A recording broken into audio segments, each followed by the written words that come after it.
Anxious to step through the gate again, Major? Yes, I am. We all are. Would you like us to bring back anything special? No thanks. Groceries, new outfit, flatware? No, just yourselves in one piece, please. Dial it up. Be safe.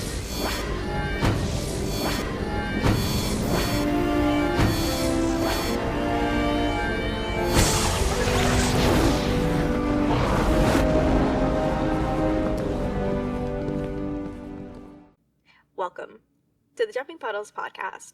Be sure to listen to us on Spotify, Apple Podcast, and or YouTube.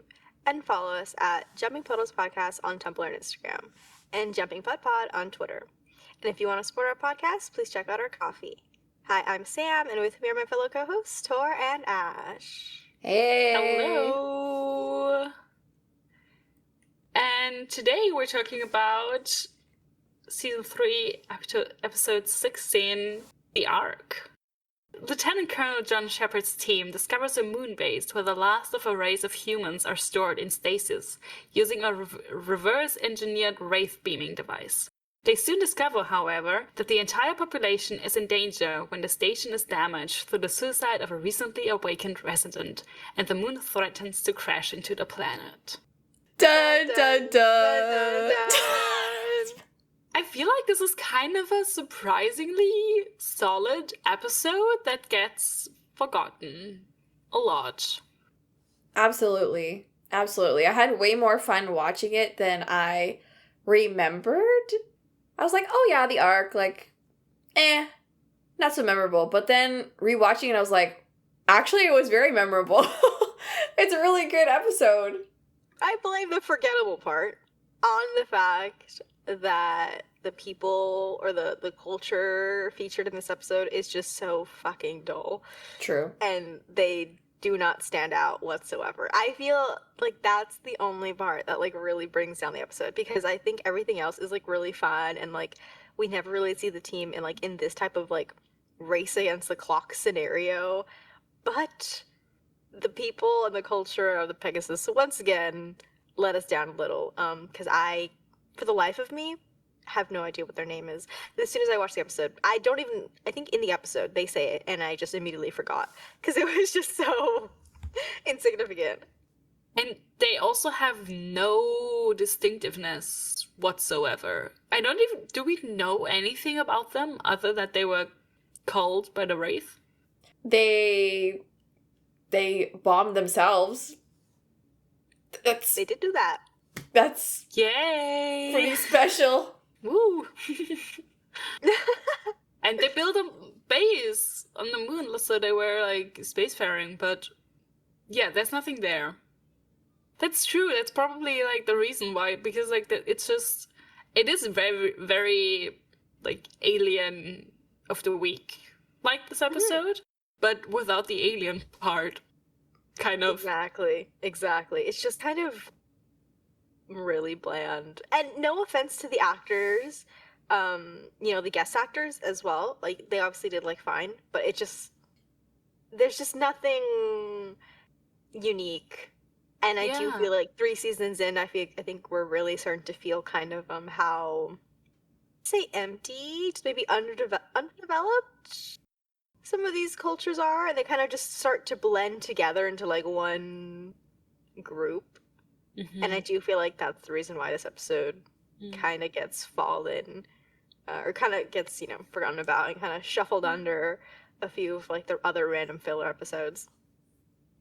Yeah, they all kind of become sort of homogenous at a certain point. And in episodes where I feel like the team are firing on like all cylinders 100%, like so engaging for the audience, it becomes even more apparent that these outsiders or other people are like, this is going to sound terrible to say, but like almost subhuman compared to how human the cast feels, just because like I didn't really feel anything for the young man who, and then like the general dude, I didn't really care about him either. It was just like, you suck. general feeling. So yeah. It's giving cardboard cutout. Yeah, kinda. It's also a little bit funny because I was watching the audio commentary for this episode, and they were talking about, it was a lot about vis effects and stuff, but also how limited the space was that they could film in, because they had one module. Like, because in the space station it's like two, but they just had the one. So everything basically that they shot in this episode, they shot in like this one room and one corridor. Oh wow. So there was, the director also talked about how it was kind of played like on stage, because like there wasn't, in one scene in particular where he shot it all very two-dimensional basically, and like he didn't flip the camera or anything, but it was just like one in one, like everyone was on the same page basically. So that's it's kind of funny that I don't know, there's not really a connection there, I guess, but like it's still, and I don't think that you notice it a lot, but it's kind of funny that like we had like the thing I think that is missing from the characters, that there's nothing, what we said, there's nothing we can embed them into, because like we meet the young one, and then he basically immediately kills himself, and that's that. I think it happens in the first third of the episode, so it's really, really like, it's first act phase stuff. And then the rest of the episode is just this other dude, but we don't, like, there's nothing there. Well, no, it's interesting that you brought up like the filming and like sort of like the set aspect of it, because actually I think that's a good segue, because I was gonna say, even though the people or like the culture is like bland and I think really drags down the quality of the episode, I really loved some of like the camera work in this episode. I think they do some really interesting stuff and very like different to what we usually see, and I do feel like that kind of starts even, it starts from the beginning of the episode. In the opening scene, I don't think we ever start an episode of Atlantis like that. And, or correct me if I'm wrong, but we never do like a, 48 hours or 24 hours earlier type of like story. So it was really interesting to see it start out that way. But yeah, I think it's really interesting, some of the things they do within the episode. And I do feel like it makes it stand out. So it just makes it even more terrible that like the main culture, or like the people of the week, alien of the week, I guess, yeah, drag it down, because I do think if you cut them out of it, if you just ignore them, low-key is like a banger of an episode, but it does get brought down just a little. The cold open is so exciting, and like the close up on John's face, and like you can really get a sense of the tension like immediately. And the fact that they were able to make it look so visually different with not a lot to work with is great. And yeah, they used the space really well. And I really liked the trapped feeling of the episode, and like the claustrophobia whole thing. It added to the tension really well. There's one scene in particular where the camera is following John and Ronan as they're running through the halls. Mm-hmm. I thought that was really cool. Again, we don't really see like that type of shot really, and it was like someone, following them as well, which is really cool. And there was another really good shot that I loved of John through the window of the door. That one was really cool. And I kind of, again, sorry, we're just like, we're jumping all over the place. But I know Ash was mentioning that the set was kind of like small and constricted, but I loved the coloring of this episode too. I think the blues and like the silver was like a really good choice. And I always just associate the color of like dark blue with Atlantis anyways. And so I really loved, story, script, you can like take it or leave it, but just visually I thought this episode was really unique and offered something, different than just like the cookie cutter type of episode and like very like rigid camera styles that we get. I also like the shots of the external shots of like the base and with the jumper attached, which is kind of like double claustrophobia, because like the jumpers are really small. And, like, they're tiny, and there's the space station, and you're in space on this moon, and it's weird. So it's kind of like there's no escape anywhere. It's all small, and if you get outside, you die. But also, I really, really like the scene, or the moment where this piece of debris floats towards Rodney, and then bonks against the window, and then he's like, oh, I'm not dead, I'm alive! And then it's cracking and everything. I thought that was really, really great shot as well. And also really unsettling, like, just having, like, this little piece of debris that's just, like, floating out there, and then, like, being the thing that makes you alive or not. Yeah, wow, so words tiny. are really, really wording today. Even in terms of the visual style of the episode, I really enjoyed. They kind of reference it in the script a little bit, where John makes a comment that the technology is very 60s, like Star Trek style. I'm assuming is what he's referring to, and they kind of do that visually as well. Whether intentionally or not, I don't really know. But when everyone is like flying from like back from the impact, it just reminded me of the original series, Star Trek, when they would like very dramatically be like lunging over consoles, and like particularly the Teyla shot was very like Yeah, she's just like full of, like, I assume it was the stunt double, but she's like full on throwing herself like across the room. That was very Kirk of her. Yes. It was great. I love that. Yeah, I feel like space sometimes, it sounds kind of silly to say, but like it doesn't really get a spotlight like sometimes, right? Like sometimes we kind of just like forget that like this is sort of like a space explorer show, because we usually are like on some type of planet, or like, you know, sometimes, you know, there are space battles and stuff, but I feel like it's been a while since we've had like an episode where we are just like genuinely, like, space is almost working against us in a sort of sense, right? It's almost a character that we have to kind of like battle against and overcome. So that was really fun. I feel like it was very much like a return to form. That is very true. I have thought about it that way, but it's very true. And I like, because like space is not made for humans.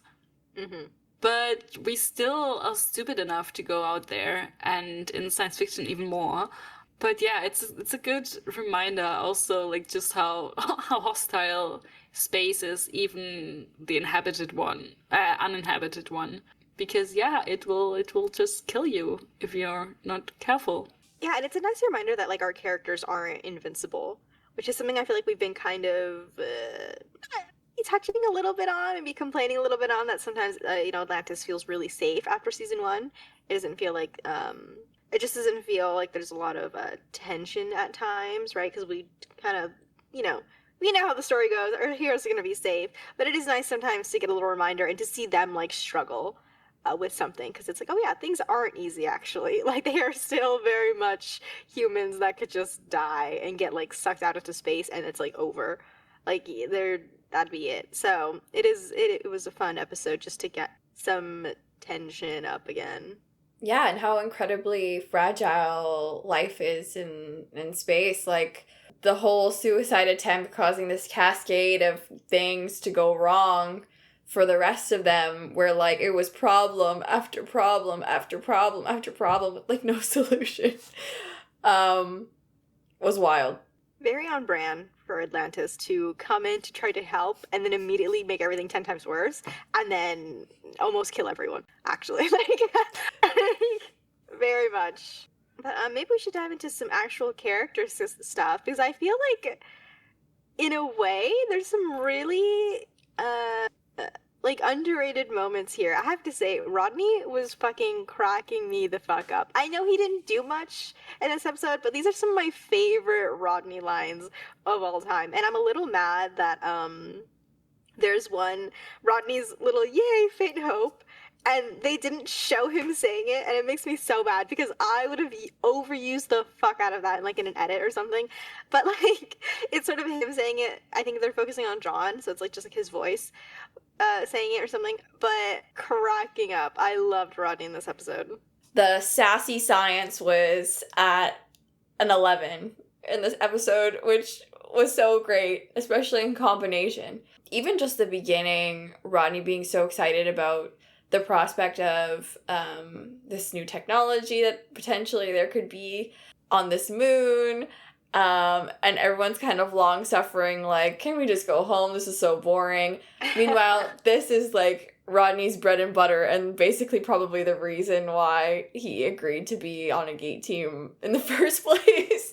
So he could experience that stuff firsthand and, like, get first dibs before the rest of the science losers get it, which is so great. I loved that energy.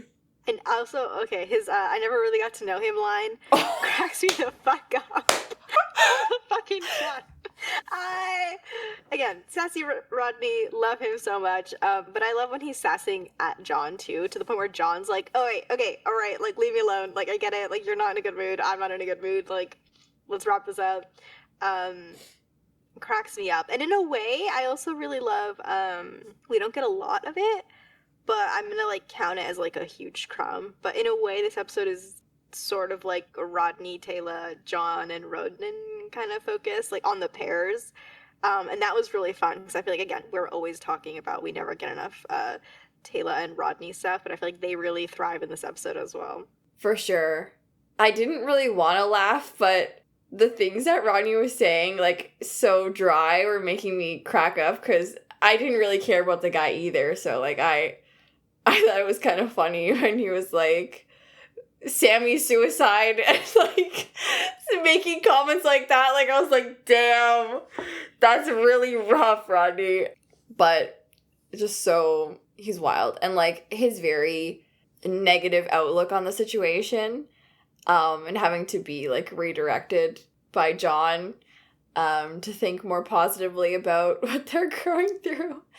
And you know, I feel like, as much as it sucks in the moment, at the same time, Rodney really relishes giving John the how screwed we are report.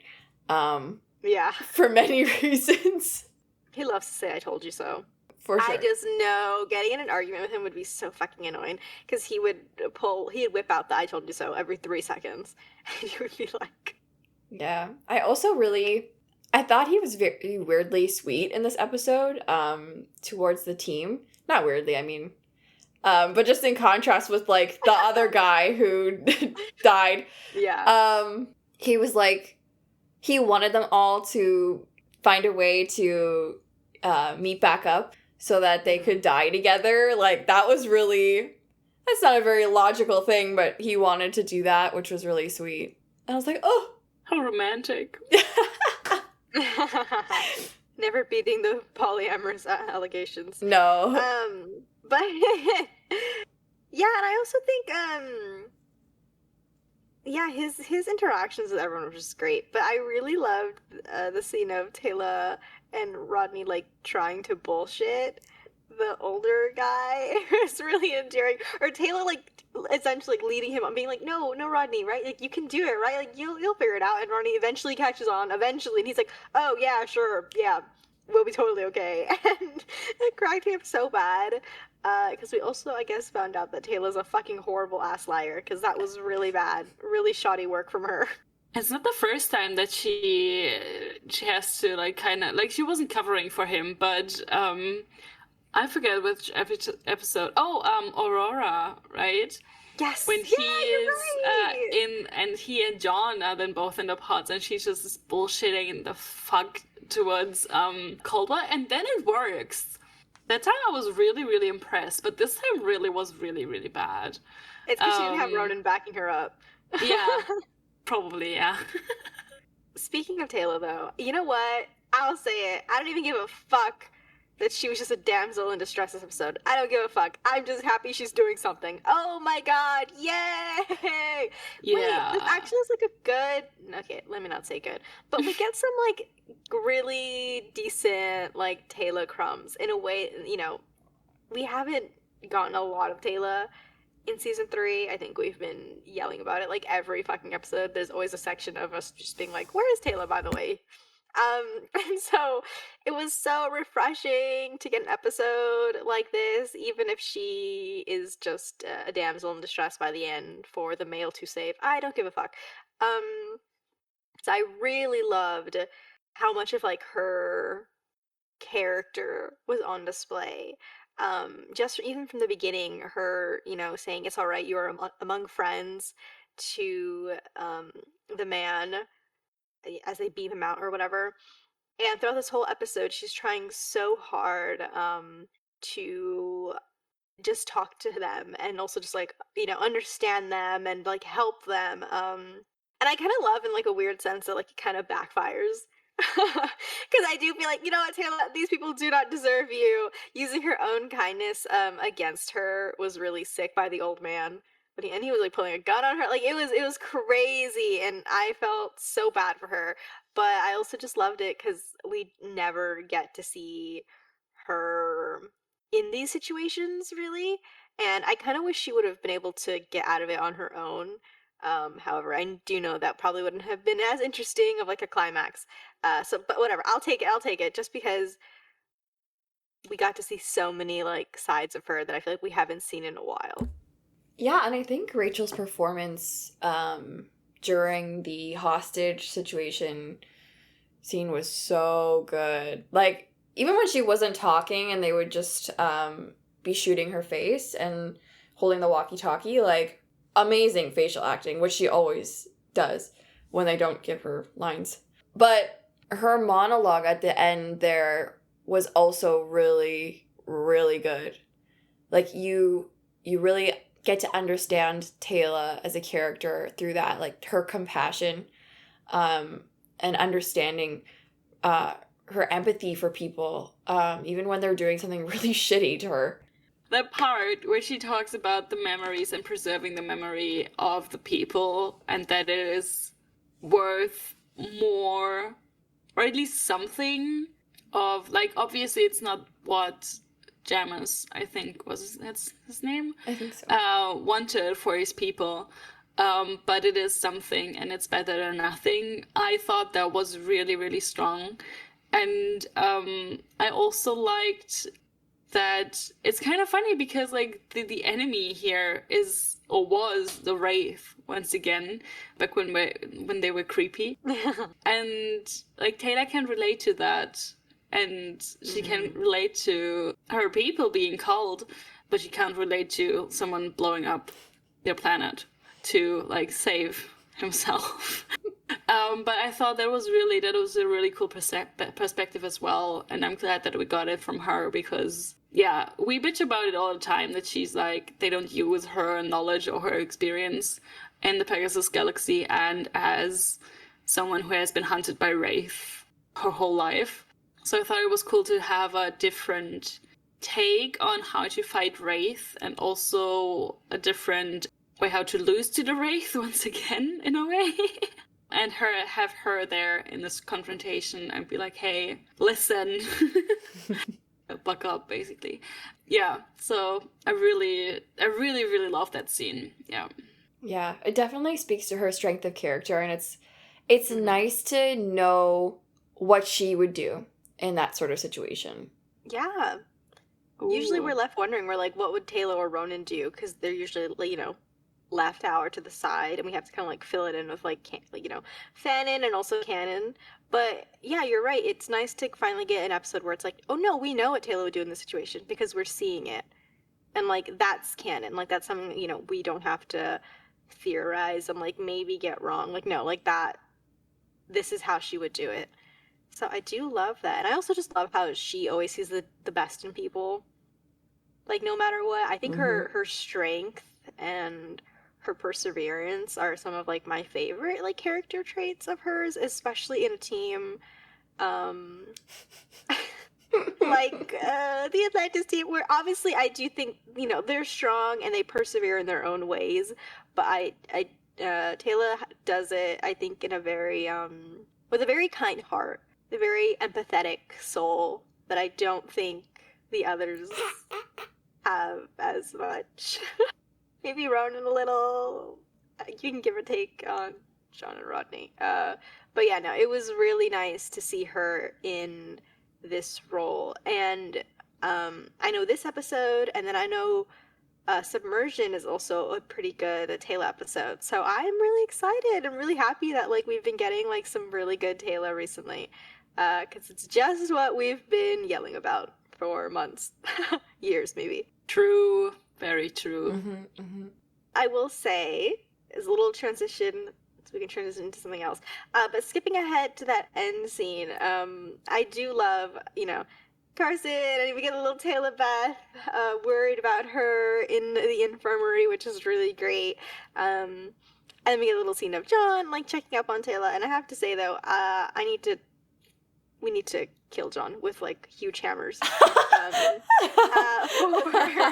saying, don't feel special to Teyla. Boo! While she's in bed, because he's a fucking freak and can't, express himself normally. Yeah, get out the hammers. We're going to beat John up. It's so funny that he's so allergic to having an emotion that he needs to, like, preface it always with a, like, stupid joke or, like, a, just bad. Just bad. I don't know what it says about me, but, like, I don't mind it with Rodney as much because I'm like, aha, man. But with like, when he does it to a woman, I always get a little, like, tweaked out a little bit because I'm like, don't speak, you little rat, don't speak to her that way. Or I guess when it comes to like women, I feel like it feels very like kid pulling on your pigtail in like the first grade sometimes, and that kind of like irritates me more than like if he does it with like a man, because I'm like, I don't really care. But like, because no offense, like I'm a woman, so it kind of just feels a little at times. How do I say it? Like, I guess a little, like, sexist, or just a little outdated, a little sexist, misogynistic, that kind of thing. So, yeah, it always really bugs me when he does it to his, like, romantic interest, because I'm just like, okay, shut up. His romantic interest. I even just, like, okay, if we think about this scene in the context of her being his romantic interest, the start kills me so bad when he's like, oh, you're looking a little thin. And her face, she's like, like, what are you saying right now? Like, what about that scene gave romance? Don't feel special? I guess if you see it in the context of, like, him and Rodney constantly bantering, and, like, that is also read as romantic. Right. By 95% of the fandom. So I guess it's kind of that, but like in that dynamic. But yeah, it's with the history of banter or lack thereof. Yeah. That's the problem, where it's like, all right, if she was like bantering back with him in like a Rodney sense or even like a Ronon sense, I'd say even in Elizabeth, like, being, like, don't feel special. Yeah, even in Elizabeth, I feel like Elizabeth, they can kind of like play that off, and I feel like the romance would get, across. The message would get across. But with Teyla, like, they don't really banter like that very often, I feel like, unless we're missing something. But it just feels a little, I don't know, like the power dynamics feel a little more off with them too sometimes. And then, yeah, I totally forgot that he was literally like, oh, you look thin. Like, that's, oh my god. I blocked that out. I was shocked. I didn't remember that line at all. So then I was like, but I just feel like I give him a pass because I feel like he, like, cannot interact with human beings in a normal way ever, like, no matter who it is. And so, like, he just says things that are so out of pocket sometimes, and I'm like, ha, that's John, And I do feel like Teyla can hold her own. Like, she was like, yeah, right, you're bullshitting me right now, and you would have done something just as bad shit insane as that guy was trying to do to save his people for any one of us. So, like, don't try to lie and say that we're not important to you or whatever. Even Rodney. So, yeah, it was... It's just weird when it's supposed to be, like, romantic. I don't think that comes across. But, like, when you said, oh, this would, like, maybe work with Elizabeth, I was like, oh, wait, like, that would... Low-key, it would work more. I don't know, it's just a weird. By the way, it's very funny to me that you keep bringing them up, like the supposed romantic relationship between, or like thoughts between John and Teyla, because I just keep forgetting it, like constantly. For me, it's not there, like in my mind, and so when I watch their scenes, I don't think about the fact that apparently they were meant to be a thing. So I enjoy when you bring that up, because I just keep forgetting, and then it's funny to talk about it in that context as well. Yeah, I feel like, I don't know, like, we don't mean to bring it up, but I feel like it's important to bring up. The intention? Especially when they don't land. Yeah, especially when they don't land, because it just feels so strange. And again, I think I can see why maybe the writers were originally like, okay, maybe John and Teyla could get together. Like, I feel like on paper makes sense, and I feel like maybe even the fan version like makes sense. Like, I'm sure like the fics like flesh her out more and flesh their relationship out more, but just like them like within the context of the show makes no fucking sense sometimes. And it's, sorry, we mention it all the time, but it's just really hard I to think... look at this scene and like look at it as romantic. Yeah, I think part of the issue is like, one, John as a character is like a freak, and so socially, I feel like, and so it's hard to look at him and consider him in a romantic context with anybody within the context of the show, because I feel like even when it's revealed that he was married, I'm like, really? I find it hard to believe. And then, secondly, I think John's relationship, we were saying, with everybody, like, he has the same or similar sort of banter with everyone, with Ronon, with Elizabeth, with Rodney, with Teyla. So it's like, you could, any of those relationships could necessarily be romantic or not romantic. Yeah. Within the context of the show, because it's very similar, like... That is really interesting, because he treats them, basically all the same. Why does he treat them all like love interests? He treats them like he's playing some type of like romance sim. Like, what the fuck? Like, wait a minute. I think this is a good point to bring up asexual John. Totally valid. If that part, like, if romance and sexual relationships is just like not something that he is interested in, not something that is part of his life, then I think it makes sense. Honestly, yeah. A lot of sense. Yeah.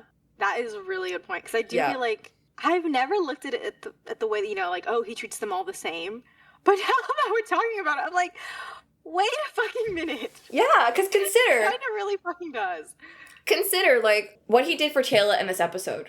Completely disregarding his own safety, not giving a fuck about any civilian Pegasus casualties, and just, like, going on a suicide mission to save her life. He did not give a fuck about any of those people in the box.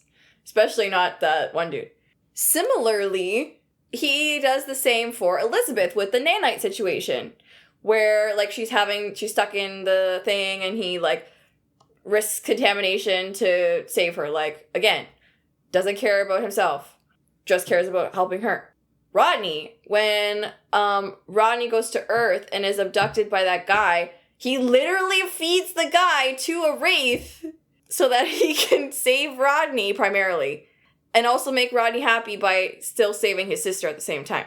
And he also has a very similar, like, interaction with them after all these things happen, where, like, he has that scene with Elizabeth on the balcony, and then he has that scene with Rodney where he's like, doesn't want to talk about it, like, let's not talk about it. Like, if that was a girl, you'd be like, damn, right?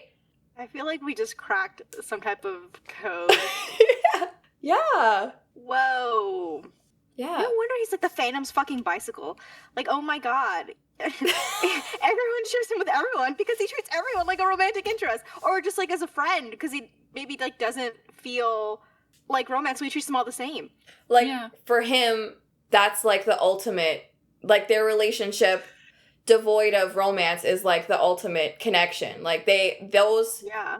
those But, like, that's love. 5, yeah. Yes! Yes. Yeah. We did it, guys. Yeah. We did it.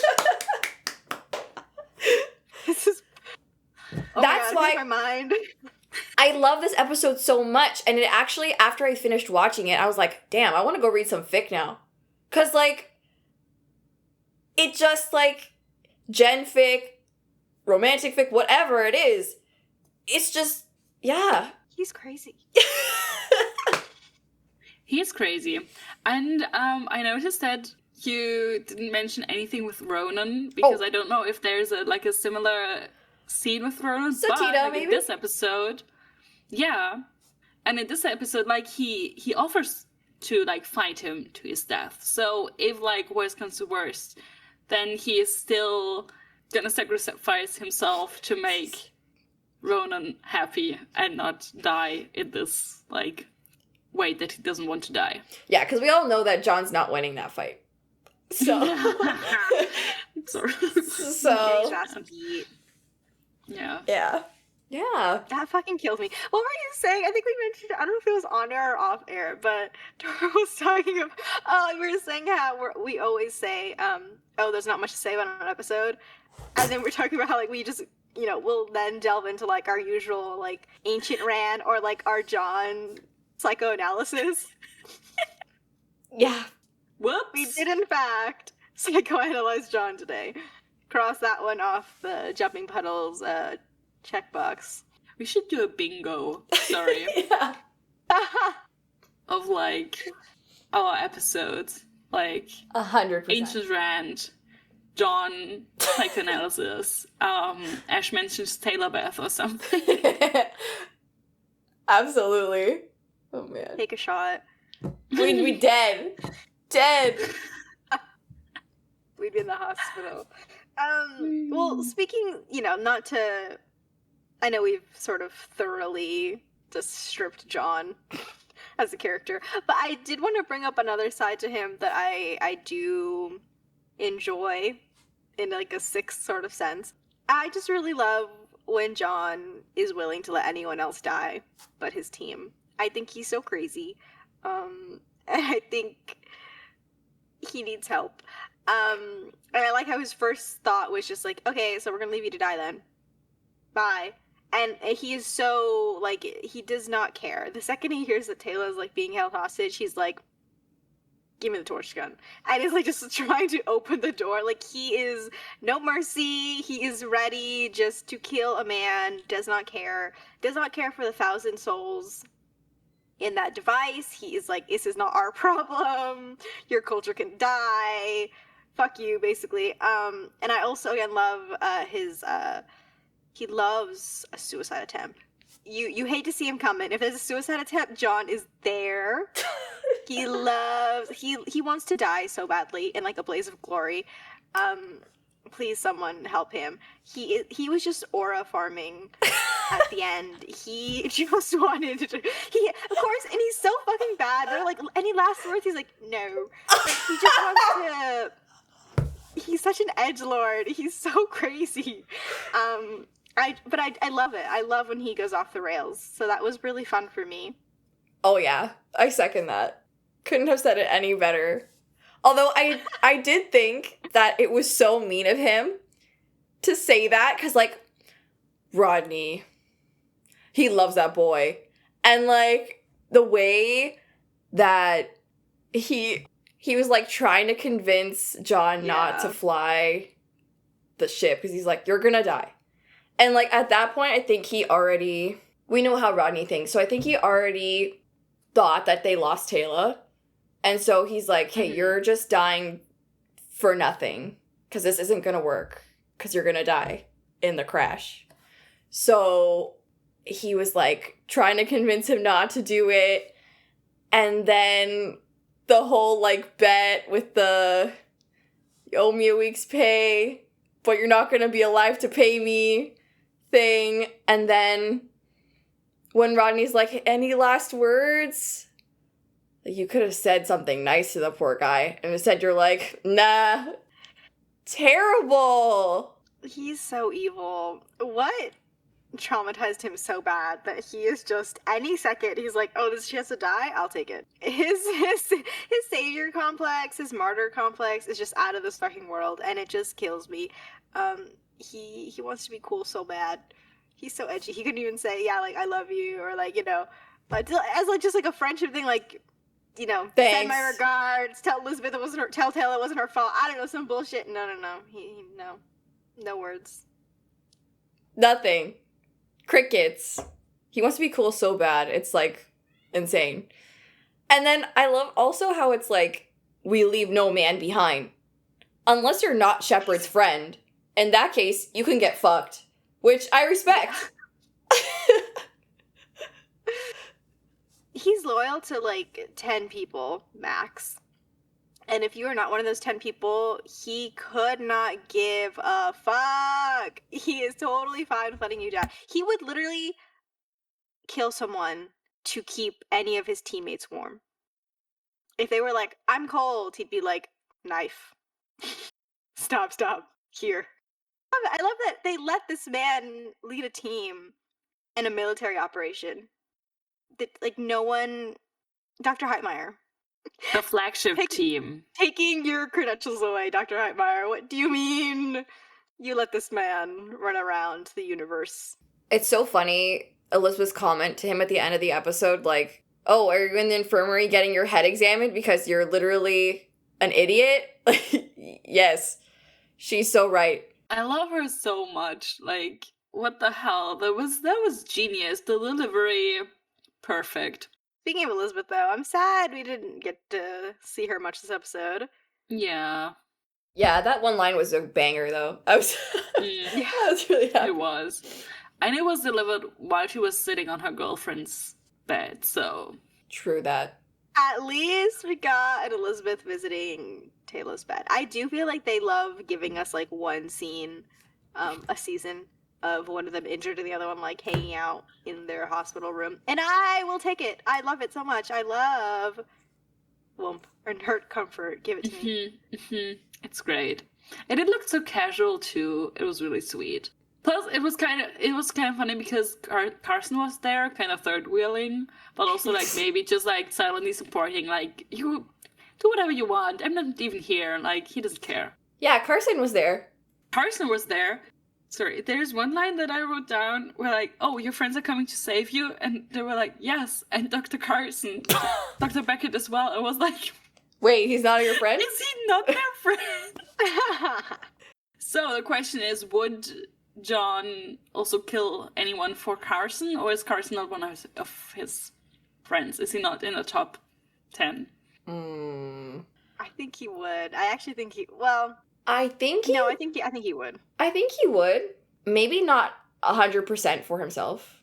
Like, I think his own feelings, like, are a little bit of it, but I think, like, everybody else's feelings on the matter are, like, a more significant chunk. Because I feel like Teyla and Rodney have a more significant relationship with Carson, and maybe even Elizabeth, than John does, personally. So, like, their happiness is a factor as well in the equation. He's like... my friends are friends with you, so you are now part of the top 10. Welcome, hello. You are because John yeah, he doesn't even have like 10 people. Like there's 5 maybe. Yeah. Yep. He has some room. That's why he has some room. Yeah. He's like, welcome. You can make it on the roster. Yeah.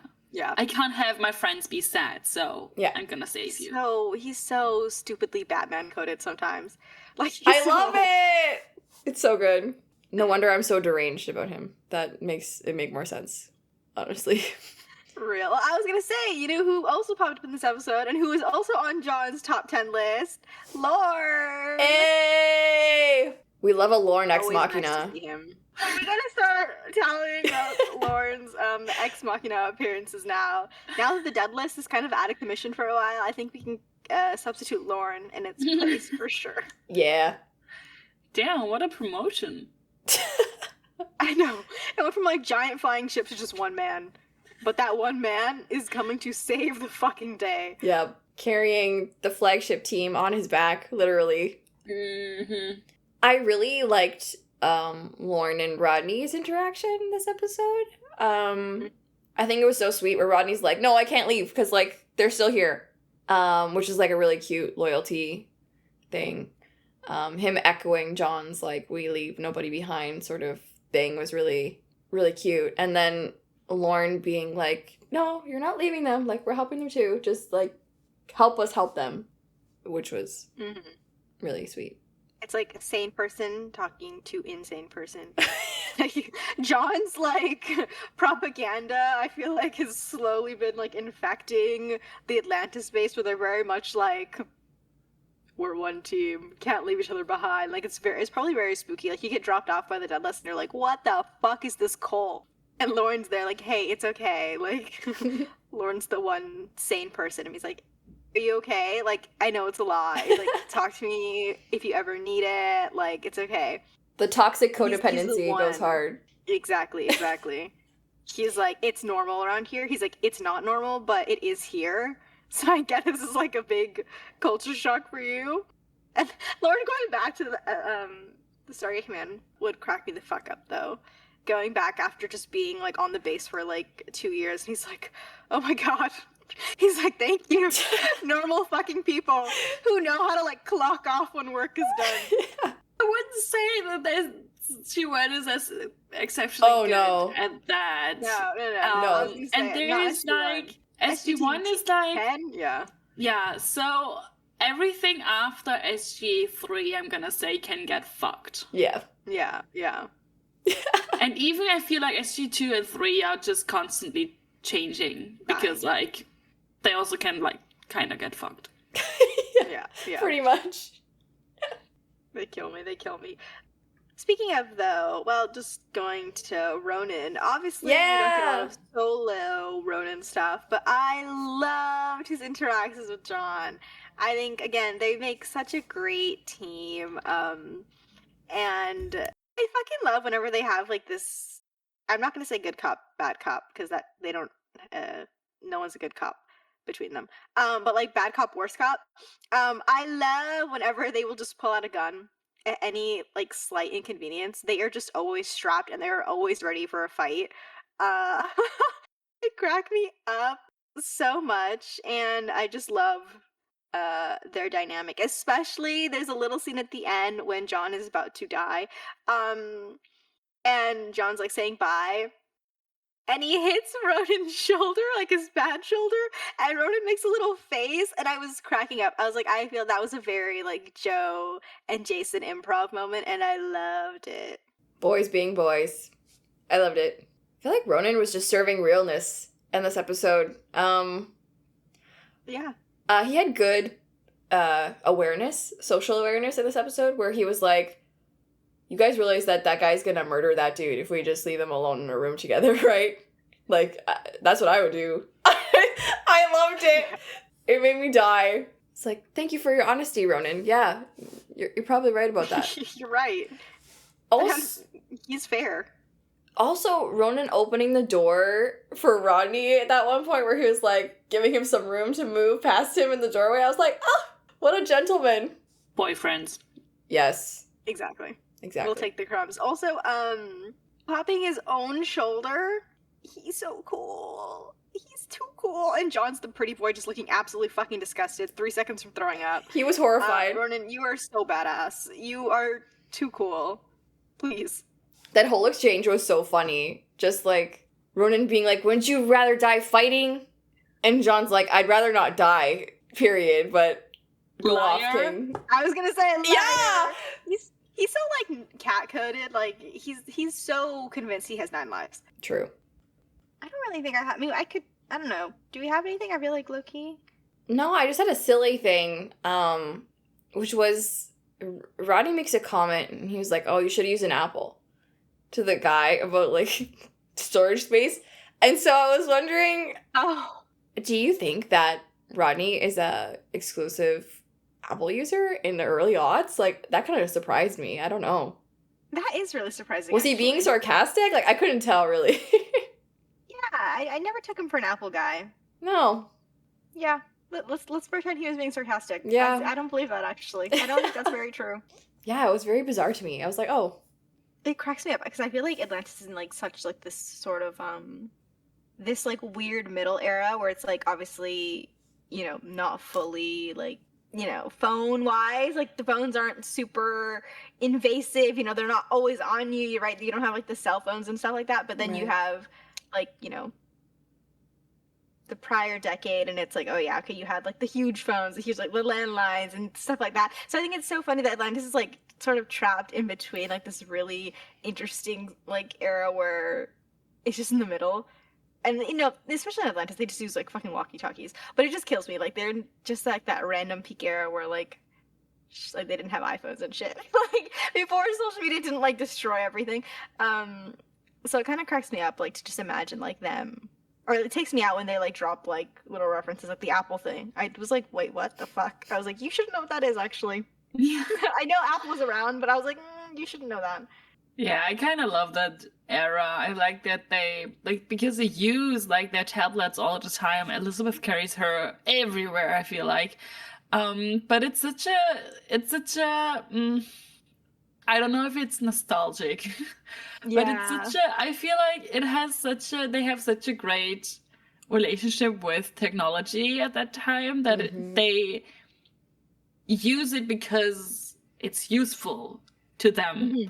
And not to waste time. No, that sounds bad, but not to like they're not it dependent feels- on it. Yes, exactly. And I know we joke about like them having like or like they're like what like discussions about what would be like social media on Atlantis be like, but I feel like there would be more like a forum. Yeah, like old school internet.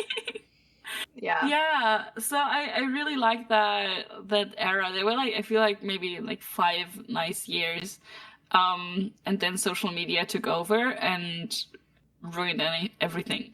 Yeah. So I really like that.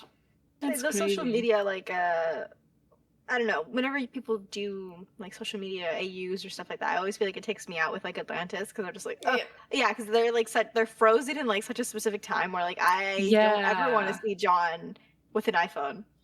Please don't give Ronon, like, an Instagram account. Yeah, right? It just, like, freaks me out. But I feel like with Universe, I'm totally fine with it. Universe, I'm like, yeah, these bitches would have fucking, like, you know, Yeah. Instagram and, like, all that nonsense. Oh my like, god, you know Chloe has. Like, she has, like, Chloe her has- candles. Like, white woman Instagram. Like, yeah. her like tiny pumpkins. profile is fucking like curated to fucking perfection. Oh, yeah.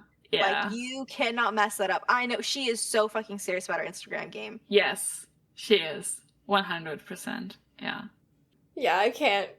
The only social media fix I can think of for Atlantis, this is like so funny because it's so of its time, were like email fix, where they would be like a fic of just an email chain. Oh wait, I actually My heart. That got me so Oh my emotional. That is God. so cute. Yeah, and they were fun. I like them.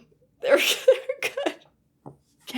You should wreck one at some point. I should. Next week I will, for sure, I'll remember that we had this conversation. Yeah, that sounds so wholesome. Actually, I love that. That is crazy. It's great. It's great. All right, well, I think we can head over to the Bechdel test then. Yeah, this episode fails. No! And we had such a nice Teyla scene, too, at the end. We did, but they didn't talk. No, they didn't. Once again. Stupid John. I know. Get out the way! Get out! Leave my Yuri alone. Okay, then I guess we can go behind the scenes. Yeah, that's me again. Well. So the story of this episode was by Scott Nemefro and Ken Kuperus. And the teleplay was by Ken Kuperus, and it was directed by Martin Wood. And it is the only episode of Stargate Atlantis written by Scott Nemefro. The premise of a failing lifeboat carrying the last of a people was also seen in SG-1 Season 7 episode Lifeboat. Yeah. And it is also quite similar to a Doctor Who serial, The Ark in Space, which the Doctor, Sarah, and Harry discover the last survivors of the human race held in suspended animation in a space station Nerva, aka The Ark. I was gonna say, I was like, it did feel like a Doctor Who episode in like a good way, but it did feel Mhm. very Doctor Who coded. True. Starting with this episode, Sheppard's uniform changes from the standard Atlantis expedition uniform to the black battle dress uniform that he will wear for the rest of the series. According to Joseph Malozzi, this was at the request of actor Joe Flanagan. I noticed that almost no one is in uniform anymore. So John is wearing the Yeah. black. Teyla is just wearing the vest. Thank you, by the way. Ronon is always in like his outfit, and I think the only one who is wearing the standard uniform is Rodney now, right? Yeah, I think so. And you couldn't even really see it this episode because he has the suit on the whole time. True. Yeah, that as well. Yeah. Yeah. I do like the sort of departure from like traditional like uniforms. Mhm. I think it makes sense for SG-1, Mm-hmm. given sort of just like the structure and like sort of they're working within the government and stuff like that. But for Atlantis, I love the idea of them starting off like very rigid and then sort of like slowly loosening the rules and all that. And I think it makes sense for them to kind of switch. Although I will say I still do get bitter that Ronan was never given like a vest or something. Or I do think Ronan should have eventually switched to sort of like maybe like take like a mix of sort of like combat with like maybe just like a badge somewhere or something. Yeah, that would have been cool. I will miss Rodney's Science Blues because I do like that. Yeah. Next up, McKay calls Herrick a semi-suicide, which refers to a 1916 silent movie, Sammy's Semi-Suicide. Huh. Tor, did you know that? Because like you picked up on that, but No, I just thought he was being mean, but Yeah. that's I didn't take better, Rodney I for a guess. silent film enthusiast. I never would have guessed. yeah, culture. Huh. yeah, maybe, or he just picked it up somewhere else. Oh, this episode, even though it was aired first, was actually filmed after Sunday, making this Paul McGillen's final episode of the season. Or like final episode in like general, but we didn't know that back then. Oh, I'd be so Which is mad kind of if- like, No, if go you ahead. think about it, like you filmed Sunday, right? You get like all your goodbyes in, and then you come back to do this. Like it's not a bad episode, but like Carson was there. I'm saying I'd be mad as hell. I'd be like, I can't even say goodbye. Like in my episode that I'm dying in, I have to come back to some random episode, and he just stands there basically. Like he has like 2 lines. Yeah. No. And we have one goof. When Herrick sits in the control shuttle, there is a Snickers bar clearly seen on the dashboard, as well as a bottle of water and a package of baby wipes. Who brought the Snickers bar? Rodney. Rodney, 100% Rodney. He brought all of that: the baby wipes and the bottle of water. Yeah, because then he was True. like, what if I get chocolate on my hands? Mm, I don't want my hands to be Yeah. sticky. yeah. And like on the controls and everything. Yeah. Yeah. I'm crying. Those Snickers were so fucking funny. That's it from me. Nice. So we can have her over to Tor for the Fic Rec Corner. Woo. So I felt like there was a lot of different tropes that were used in the episode, so I kind of wanted to touch on at least 2 of them. And one of them was the sort of we're stuck sci-fi trope that is very common, but with a different sort of vibe. So I'm wrecking neither helpful nor comforting by 20th Century Vol. Rodney and Sheppard fall into some sort of cavern on a mission that's slowly filling up with water. It's a similar plot to the episode in which the team is just like stuck in one place while the clock is sort of ticking down on their demise. But it's much more lighthearted and comedic in its execution than this one. This episode was pretty funny. It had its moments, but it was definitely tense at particular points. So yeah, I love a bottle episode, so a fic that does the same thing is just great for me.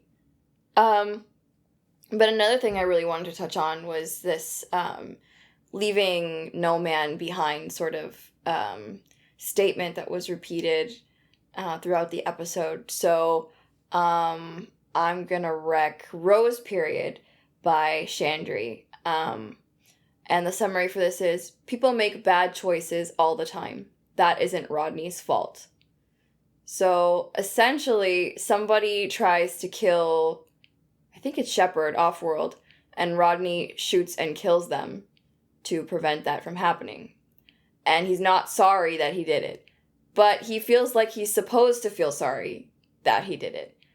So I thought it was really interesting. It does a good job of exploring the idea from the episode and kind of how messed up, even Teyla's statement was at the end where she was like, any of us would do anything for any one of us, regardless of how it affects themselves or people outside of their circle.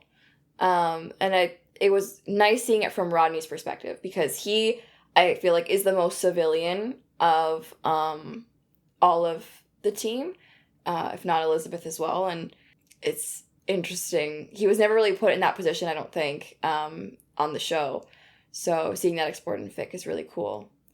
And I have one more. It's a bit of a controversial one, I feel like. It's called Sacrificial Drift by Auburn, who is one of my favorite fic authors in the fandom, but her work is quite dark. So essentially, in this fic, in order to power a shield, a certain Pegasus group requires a gene carrier's blood. And so essentially, this cult, for lack of a better word, tries to sacrifice Rodney to power their shields and save them from the Wraith, and John blows them up for their trouble. So this fic jumps sort of back and forth in time while John is navigating, or tries not to navigate, and avoid the personal and professional consequences of doing something that most people would consider, like, quite extreme. And so, again, it's exploring this idea that John would do anything for any one of his teammates, how far that would go, and the level of consequences that are a potential in his sort of position was interestingly explored in this fic. So, yeah, I'm warning you, it's pretty dark, but it has a happy ending, but it's also ouch, but it's good. Oh, these sound so interesting. Yeah, what a feast. I know. Oh my gosh, I'm so excited. Thank you. No, thank you. But yeah, that leads us back to all of us technically for the ratings. We're gonna skip the poll and save it for next week to have a huge poll discussion. So does anyone want to go first on their rating? I think I can go. Basically what I said in the beginning. It's a very solid episode, I feel like. I enjoy it. Plot-wise, I don't enjoy that it's... one of the downsides is that it's kind of forgettable, and we talked about it, why that is. And I really just absolutely love once again, surprise the character dynamics. I think I particularly enjoyed John and Ronon and their whole thing in this episode. I thought it was a lot of fun. So I think for me, it's a solid middle ground. So I'm giving it a 7.5. What about you? Oh, yeah, I'm really torn on a number. Because yeah, I also agree. I think when I was watching the episode though, I think the plot and sort of how bland the other society was dragged it down, I think, for me. But you know, if you just kind of ignore that part, I think it is a really solid episode. And as we were talking about it, you know, right, we're having so much fun, just like psychoanalyzing and just like, you know, looking at all the humorous moments in the episode. I do think it's a good episode if you just ignore the boring parts of it. I think it's really good. And again, it gives Teyla a shining moment, which is something to commend, you know, because we just don't really see it that often. Yeah, so I'm really stuck. I think I'm also gonna give it a 7.5. I think that's a good number. Sounds fair. For me, I think rewatching this episode, I had a lot more fun than I remembered having watching it originally, and it just has so many, like you guys were saying, so many good character interaction crumbs that turn into an entire feast. And I really liked the sort of the sci-fi tropiness of the we're trapped in space and we're gonna die sort of thing that was going on. And I know that technically on a scale like this, 5 is an average episode. But I'm like, for some reason I want to give it an 8. And I don't know why. Like, I just had so much fun discussing it. I think that's like half of the reason. Yeah, so I think I'm gonna give it an 8 out of 10. Nice. It really is. I thought you would go higher than the two of us, than Sam and I. Yep, I liked it. Nice. Yay! We're winding down though on this season. Oh my gosh! So close to the end. Oh my god! Next up is Sunday, right? Yeah, next up is Sunday. We're gonna have a lot to say, I feel like, about that one. Or maybe not. Maybe there's just one big thing to say. No. I think there will be multiple things. Multiple things. Yep. Yeah, I think so. I think we have strong opinions. Yes. As always. Oh, I'm excited. Me too. Alrighty, and so be sure to check out everything we have linked in the description box. You can check out all the fics that Tor recommended for this episode. You can also find a Google Docs to all the fics we've ever recommended. I forget where it's on a link tree. You can find that, and you can also find our social media down in the description box as well. We have our Jumping Puddles social media, so you can see when we post polls. So be sure to follow all of our accounts, or pick one, whatever one you want, just so you can vote on poll and you can get your opinion across. Again, don't be shy to comment things as well, to defend yourself. We will always read it on the air. And you can also follow our personal social media accounts. You can see what fandoms we are currently in and what we are up to, what we're gifting, what we're editing, what we're writing about. So yeah, check us all out. And I guess, well, I was going to say, and we'll see you next time, but let me just ignore that. And yeah, thanks for hanging out with us today. Bye. Bye. All right, you clowns, listen up. I don't often get a chance to say this, so savor it. Good work, boys and girls. Let's go home.